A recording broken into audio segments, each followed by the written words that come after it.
ဇလန်ရအဆောင်မှာတော့ချာလီဟာသူ့ရဲ့မိခင်ရင်ဖြစ်တဲ့ချင်ပန်စီမကိုတွားရောက်တွေ့ဆုံခဲ့ပါတယ်။အဲဒီနောက်မှာတော့ချင်ပန်စီမရဲ့အတိတ်အကြောင်းတွေကိုသိရှိလာရပါတယ်။ဧဝါဟာငယ်စဉ်ကတည်းကဥရောပနိုင်ငံအသီးသီးမှာတရားမဝင်မောင်ခိုရောင်းဝယ်ခြင်းခံခဲ့ရပြီးနောက်ဆုံးမှာတော့ကယ်လီဖိုးနီးယားကဇီဝသုတေသနဌာနတစ်ခုစီရောက်ရှိသွားခဲ့ပါတယ်။အဲဒီမှာဒေါက်တာဂရက်စမန်ကဧဝါဟာတာမန်ချင်ပန်စီမဟုတ်ပဲထူးခဲ့တဲ့ဉာဏ်ရရှိတာကိုပထမဆုံးသတိပြုမိခဲ့တဲ့သူပါ။ဧဝါဟာသင်္ကေတတွေစကလုံးတွေကိုအချင်းတို့တွင်မမိနိုင်တဲ့အပြင် photography memory တို့ခေါ်တဲ့ဓာတ်ပုံရတို့မမိနိုင်စွမ်းရှိပါတယ်။သူမဟာတင်ချညီမချင်းတို့ကိုဖြည့်ရှင်းနိုင်ရုံတည်းမကပဲကြပြားတွေကိုမျက်နှာပြီးကိုယ်နိုင်တောင်ကြပြားရေးဆက်နိုင်တဲ့သူပါ။ဒီလိုထူးဆန်းတဲ့ဧဝါစီကနေလူသားနဲ့ချင်ပန်စီပေါင်းဆက်ထားတဲ့ human Z လို့ခေါ်တဲ့ချာလီဆိုတာပေါ်ပေါက်လာခဲ့တာပါ။ဒါပေမဲ့စိတ်မကောင်းစရာတစ်ခုကတော့ချာလီကိုမွေးပွားစဉ်မှာရရှိခဲ့တဲ့ပြင်းထန်တဲ့ဒဏ်ရာကြောင့်ဧဝါရဲ့အုံနောက်လို့ဆောင်ချက်တွေဟာပုံမှန်ချင်ပန်စီတကောင်ရဲ့အောက်ကူတောင်ရရှိသွားခဲ့ပါတယ်။ချာလီကတော့သူ့မိခင်ကိုအေးဆက်စွာပဲဆက်ဆံခဲ့ပြီးမြဲဧဝါကတော့ချာလီကိုကြည့်ပြီးတခုခုပြောချင်နေပုံရပါတယ်။ချာလီတို့အိမ်ပြန်ရောက်တဲ့အခါလူစီနဲ့ချာလီရဲ့မွေးစားမိဘတွေဖြစ်တဲ့ပါကီနဲ့ဟာနာတို့ညစာအတူတူစားကြပါတယ်။ဒီနေရာမှာစတိုင်မီတာစုရဲ့စိတ်ဝင်စားဖို့ကောင်းတဲ့အမြင်တွေကိုတွေ့ရပါတယ်။သူတို့ဟာအစုံရောက်တသက်လို့သမားတွေမဟုတ်ကြပါဘူး။လူစီကိုတသက်လို့သမားဖြစ်ဖို့အတင်းကျပ်မတိုက်တုံပဲတပတ်မှတရက်လောက်ပဲအသားရှောင်ကြည့်မလားဆိုတဲ့လွတ်လပ်တဲ့ရွေးချယ်မှုမျိုးကိုပဲပြီးပါတယ်။ပါကီကဘယ်ရာမှပြည့်စုံတာမရှိဘူး။တသက်လို့အစားအစာထုတ်လုပ်တဲ့စက်ရုံတွေမှာတောင်တရိတ်ဆန်ထွက်ပစ္စည်းတွေပါဝင်နိုင်သေးတာပဲလို့ပွင့်နေစွာပြောပြပါတယ်။ညစာစားပြီးတဲ့နောက်ချာလီနဲ့လူစီတို့ချာလီရဲ့အခန်းထဲမှာစကားပြောနေကြပါတယ်။ဟာနာကလည်းချာလီမှာပထမဆုံးတကယ်ချင်းတယောက်ရလာတာကိုကြည့်ပြီးဝမ်းသာပီတိဖြစ်လို့နေပါတယ်။ဒါပေမဲ့သူတို့မသိတာကတော့အပြင်မှာရီဗေးယာနဲ့သူ့ရဲ့လက်အောက်ခံတွေဖြစ်တဲ့လက်စ်မန်နဲ့မင်ချူတို့ဟာချာလီတို့အိမ်ကိုဝိုင်းထားပြီးလှုပ်ကြံဖို့ပြင်နေကြတာပါ။လက်စ်မန်ဟာကလေးနဲ့မိမတို့ကိုမတက်ချင်ပြီးမဲ့ရီဗေးယာရဲ့အမိန့်ကြောင့်ချာလီရဲ့မွေးစားမိဘတွေနဲ့လူစီကိုတပ်ပစ်ဖို့ပြင်ဆင်လိုက်ပါတယ်။အိမ်တကားကိုဖျက်ဆီးပြီးဝင်လာတဲ့အတိုင်ကိုနားပါတဲ့ချာလီကကြားလိုက်ရပြီးသူမိဘတွေစီကိုချက်ချင်းပြေးသွားပါတော့တယ်။အခုတော့လက်စ်မန်ဟာလူစီကိုပြစ်မှတ်ထားပြီးတိုက်ခိုက်ဖို့ပြင်နေပြီဖြစ်ပါတယ်။ချာလီဟာသူ့ရဲ့မွေးစားဖေကိုကာကွယ်ဖို့အတွက်ဂျာကနေဝင်ရောက်တာစီပေးခဲ့ပါတယ်။လောက်ကျန်တပ်ပြတ်သူလက်စ်မန်ဟာချာလီရဲ့ရှေ့မှာသူ့ရဲ့ဓာတ်ကိုပြန်သိမ်းလိုက်ပြီးလက်ပလာနဲ့ပဲရှင်းပြိုင်မှုဆုံးဖြတ်လိုက်တာကြောင့်ချာလီအံ့ဩသွားပါတယ်။ဒါပေမဲ့သူ့ရဲ့တပည့်မန်ချူကဝင်ရောက်တိုက်ခိုက်လာပြီးချာလီကိုခဏတာထိန်းထားနိုင်ခဲ့ပါတယ်။အဲ့ဒီခွေရေးကိုအသုံးချပြီးလက်စ်မန်ဟာဟန်နာကိုတိုက်ခိုက်ဖို့ပြင်ပြီးမဲ့ချာလီကပုံမှန်မြန်ဆန်စွာနဲ့တားဆီးနိုင်ခဲ့ပါတယ်။အခြေအနေတွေကိုထိန်းချုပ်လိုက်ပြီးနောက်ချာလီကသူ့အမိကိုရဲကိုအမြန်ဖုံးဆက်ပါအဲ့တဲကိုလူစိုး3ယောက်ဝင်နေတယ်လို့ပြောလိုက်ပါတယ်။အပြင်မှာပုံနေတဲ့ရီဗေးယာကတော့သူ့ကိုမမြင်ရပေနဲ့လူ3ယောက်ရှိမှန်သိနေတဲ့ချာလီရဲ့အာယုံခံတဲ့ဇွမ်းကိုကြည့်ပြီးတုန်လှုပ်သွားပါတ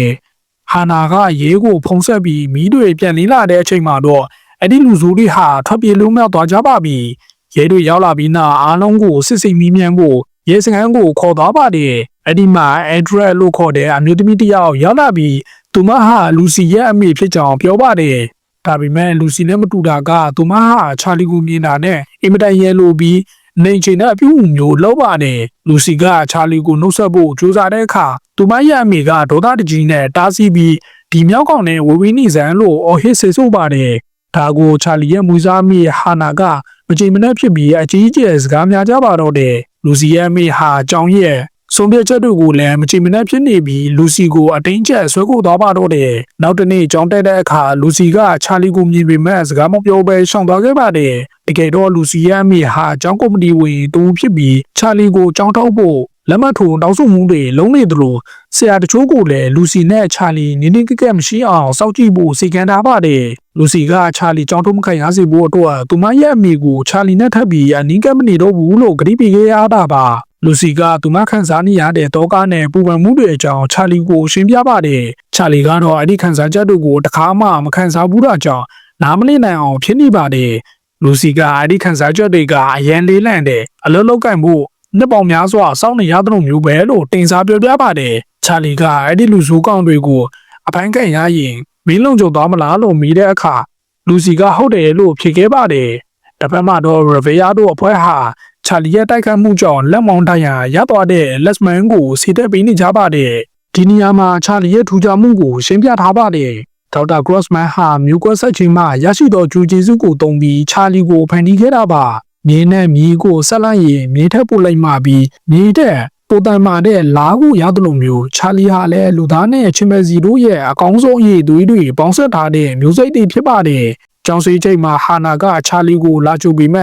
ချာလီကိုမတွေ့တာကြောင့်အကြီးအကျယ်ထိုင်နှံသွားပါတယ်။တကယ်တော့ချာလီဟာရဲစခန်းကိုမသွားဘဲရီဗီယာတို့ပုံနေတဲ့နေရာစီကိုတယောက်တည်းတွားရောက်ခဲ့တာပါ။ရီဗီယာကချာလီကိုမထိခိုက်စေချင်တာကြောင့်အေးစစ်စစ်စကားပြောဖို့ဖိတ်ခေါ်ပါတယ်။ချာလီကရီဗီယာကိုလူသားတွေခံစားရတဲ့တောကနဲ့ပူပန်မှုတွေကဘာလဲလို့မိကိုထိုးလိုက်ပါတယ်။စိတ်တန်ရာဟာရုပ်ပိုင်းဆိုင်ရာတန်ရာထက်ပိုပြီးနာကျင်ရတဲ့ဆိုတာကိုချာလီသိမြင်လာပြီးရီဗီယာကလည်းဒါဟာမိုင်ကန်ကြောင်အတီးပြုပြီးလိုက်ပါတယ်။ချာလီဟာရီဗီယာတို့အဖွဲ့ကိုတယောက်တည်းရင်ဆိုင်ရင်သူတို့လုပ်ရက်တွေကြောင့်သူရဲ့မိဘတွေနဲ့လူစီတို့စိတ်ထိခိုက်ခဲ့ရတာကိုလက်မခံနိုင်ကြောင်းပြောပါတယ်။လက်စမန်ဟာချာလီကိုပြစ်ဖို့အတွက်တနက်ရှိရာအန်ဇွနာကိုတဖြည်းဖြည်းချင်းကပ်ရင်ရဲတွေတောင်မသိလိုက်တဲ့ငါတို့ပုံနေတဲ့နေရာကိုမင်းဘလို့ရှာတွေးတာလဲလို့မိလိုက်ပါတယ်ချာလီရဲ့ရှင်ပြချက်ကတော့အံ့ဩစရာပါပဲသူဟာလက်စဘန်တန်ရရထားတာကြောင့်သူတို့ဟာစီးရုံဝေးကိုမသွားပဲဒီအနီနာမှာပဲရှိနေမယ်ဆိုတာကိုတွက်ဆခဲ့ပါတယ်အနီနာကစီးဆိုင်တွေကိုစုံစမ်းကြည့်တဲ့အခါပရိသေဝါစီရောင်းရတဲ့စီးဆိုင်တစ်ဆိုင်တွေကိုပဲတွေ့ခဲ့ပါတယ်အဒီကနေဆေးဝဲလာတဲ့မန်ချူနာကိုတိတ်တဆိတ်လိုက်လာခဲ့တာဖြစ်ပါတယ်ရဗေယာကငါတို့မျက်နှာဖုံးစုပ်ထားတာကိုမင်းကမန်ချူမန်ဘလို့သိတာလဲလို့မိတဲ့အခါချာလီကသူဟာလူတယောက်ကိုမျက်နှာနဲ့မမိတာတဲ့လန်လျှောက်ပုံနဲ့ခွဲခြားတာဖြစ်ကြောင်းပြောပြပါတယ်လက်စမန်နဲ့မန်ချူတို့မှာသူတို့ရဲ့အလုပ်ကန်နဲ့ဆက်ဆက်နေတဲ့ထူးခြားတဲ့လန်လျှောက်ဟန်တွေရှိနေတာကိုချာလီကအာရုံခံမိခဲ့တာပါရဗေယာကတကယ်လို့ငါတို့လက်နဲ့ချဖို့ညင်းရင်မိဘလုံးမလဲလို့မိပါတယ်ချာလီကသူ့ရဲ့ပြင်းထန်လာတဲ့အရှိန်အဟုန်နဲ့တောက်ပြတ်မှုကိုပြသလိုက်တဲ့အခါရဗေယာဟာချာလီကိုချိန်တိုက်ဖို့ဆိုတာမဖြစ်နိုင်ပဲသိတော်ပါတယ်ချာလီရဲ့ထမ်းမြက်လာတဲ့အကြားအယုံနဲ့လိမ်မြန်မှုဟာ15နှစ်အရွယ်တာမန်လူသားတစ်ယောက်မဟုတ်ဘူးဆိုတာကိုသူနားလည်သွားပြီးရဲလက်ကိုအဖိုင်းခံမှုရဲစခန်းနဲ့3ကီလိုမီတာအကွာကိုရောက်တဲ့အခါရဗေယာကမန်ချူကိုအရှိန်မြင့်ဖို့အချက်ပေးလိုက်ပြီး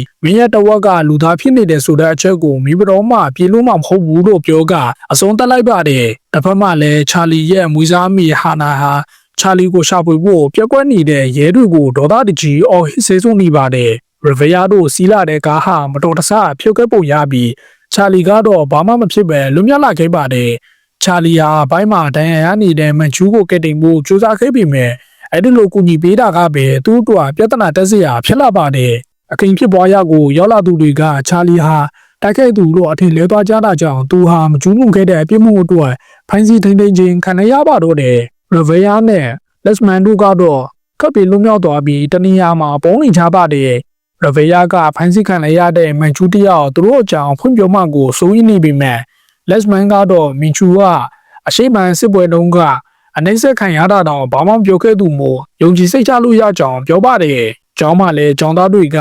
ချာလီဟာကျန်းဖက်အဖွဲ့ ELA နဲ့ပတ်သက်နေတယ်လို့ကောလဟာရတွေဖြန့်နေကြပါတယ်။လူစီကတော့သူမရဲ့အမေဟာအိမ်ပြန်ဖို့အတင်းခိုနေတဲ့ဂျားကဂယူးမဆိုင်ပဲချာလီတို့အိမ်ကိုရောက်လာခဲ့ပါတယ်။သူမဟာချာလီကိုယုံကြည်နေစေဖြစ်ပြီးသူ့ဘက်ကရက်တီပေးဖို့ဆုံးဖြတ်ထားမှုရပါတယ်။ချာလီယာမင်ချူကိုကဲဖို့စူးစမ်းခဲ့ပြီးမှအဲ့ဒီလုံရဲကြောင့်ပဲအခြေအနေတွေပူဆိုးသွားခဲ့ရပါတယ်ရဲတွေကိုအကြောင်းမကြားပဲသူတို့ပုံခုတဲ့နေရာကိုတွားခဲ့တာရဲ့အဓိကတရေခံနေရောက်လွတ်မြောက်သွားအချိန်မှာချာလီကတယောက်ကိုဖက်ထားတာရဲ့အကြောင်းရဲတွေကချာလီကိုအကြမ်းဖက်အဖွဲ့နဲ့ပတ်သက်နေသူလို့တန်တရားဝင်သွားကြပါတယ်ဒီနေရာမှာပို့ပြီးစိတ်မကောင်းစရာတစ်ခုဟာဟန်နာရှင်ပြတဲ့အချက်ပါအစိုးရဟာချာလီကိုလူသားအဖြစ်တတ်မှတ်မထားပဲစတန်မီသားစုရဲ့ပိုင်ဆိုင်မှုတစ်ခုအဖြစ်ပဲတတ်မှတ်ထားပါတယ်ဒါကြောင့်သူတို့ဟာချာလီကိုအိမ်တော်စုစီရင်တဲ့ထဲလို့မရပဲပိုင်ဆိုင်မှုစီရင်တဲ့မှာပဲထဲတာရတာပါအခုချာလီအဖိုင်ကရတာဟာတရင်ခံအနေနဲ့မဟုတ်ပဲအမှုစစ်ဆေးဖို့အတွက်တက်တင်ကန်ပစ္စည်းအနေနဲ့ဖိုင်းစကန်ရတာဖြစ်ပါတယ်ဟာနာကသူ့ကိုတရင်ခံဖြစ်တတ်မှတ်လိုက်တာကမှပိုကောင်းအောင်မဲ့ဒါမှသူ့မှာရှင်းနေငါခွင့်ရမှာလို့နာကျင်စွာပြပြခဲ့ပါတယ်ချာလီကိုဘာကြောင့်ကြောင်းထားခဲ့ရတယ်လဲဆိုတဲ့လိုအပ်ချက်လည်းပေါ်ထွက်လာခဲ့ပါတယ်လွန်ခဲ့တဲ့10နှစ်ကကလေးတစုဟာချာလီကိုရေထဲနှစ်ပြီးစားနောက်ခဲ့ကြပါတယ်ဒါပေမဲ့အဲ့ဒီကလေးတွေကပဲသူတို့ကိုသူတို့အပြစ်မရှိသလိုနဲ့ချာလီကသူတို့ကိုအကြောင်းမဲ့ရမ်းပါတယ်လို့လိန်ညာတိုင်တော့ခဲ့ကြပါတယ်အဲ့ဒီချိန်ကစားပြီးချာလီယာအပြစ်မထွက်ရပဲအိမ်ထဲမှာနေ10နှစ်ကြာပိန်းလောင်ချိန်ခံခဲ့ရပါတယ်ငွေစာမိဘတွေဖြစ်တဲ့ပါကီနဲ့ဟာနာတို့ဟာအစိုးရကိုတရားစွဲပြီးချာလီကိုနိုင်ငံသားအခွင့်အရေးရရှိအောင်ကြိုးစားနေကြတာပါ ဒီလိုခွင့်ရရဖို့အတွက်တခုတည်းသောနီလန်ကတော့ချာလီဟာတာမန်ကျောင်းသားတစ်ယောက်လိုအေးချမ်းနေထိုင်နိုင်တယ်ဆိုတာကိုတတ်သိပြဖို့ပဲဖြစ်ပါတယ်လူစီယာဒါတွေကိုသိသွားတဲ့အခါချာလီရဲ့အခွင့်အရေးအတွက်တိုက်ပွဲဝင်ပြီးအပြည့်အဝဆုံးဖြတ်လိုက်ပါတယ်သူမဟာပါကီနိုနဲ့အတူချာလီကိုတွေ့ဖို့ရဲစခန်းကိုလိုက်သွားပြီးပင်ခေါင်းမတဲ့ရဲရရှိဂရေဟန်ကပြီးမတွေးပါဘူးလူစီကမဆုံးမနစ်ပဲရဲစခန်းကိုအတင်းဝင်သွားဖို့ကြိုးစားပြီးမှမအောင်မြင်ခဲ့ပါဘူးနောက်ဆုံးမှတော့သူမဟာရဲစခန်းရှိကနေချာလီလို့အားကိုအော်ဟစ်ပြီးခေါ်လိုက်ပါတော့တယ်ချာလီဟာလူစီယာအတိုင်ကိုကြားတော့မလားသူ့ရဲ့အခွင့်အရေးတွေကိုပြန်လည်ရရှိမလားဆိုတာကတော့နောက်ထပ်အပိုင်းတွေမှာပဲသိရှိရမှာပါ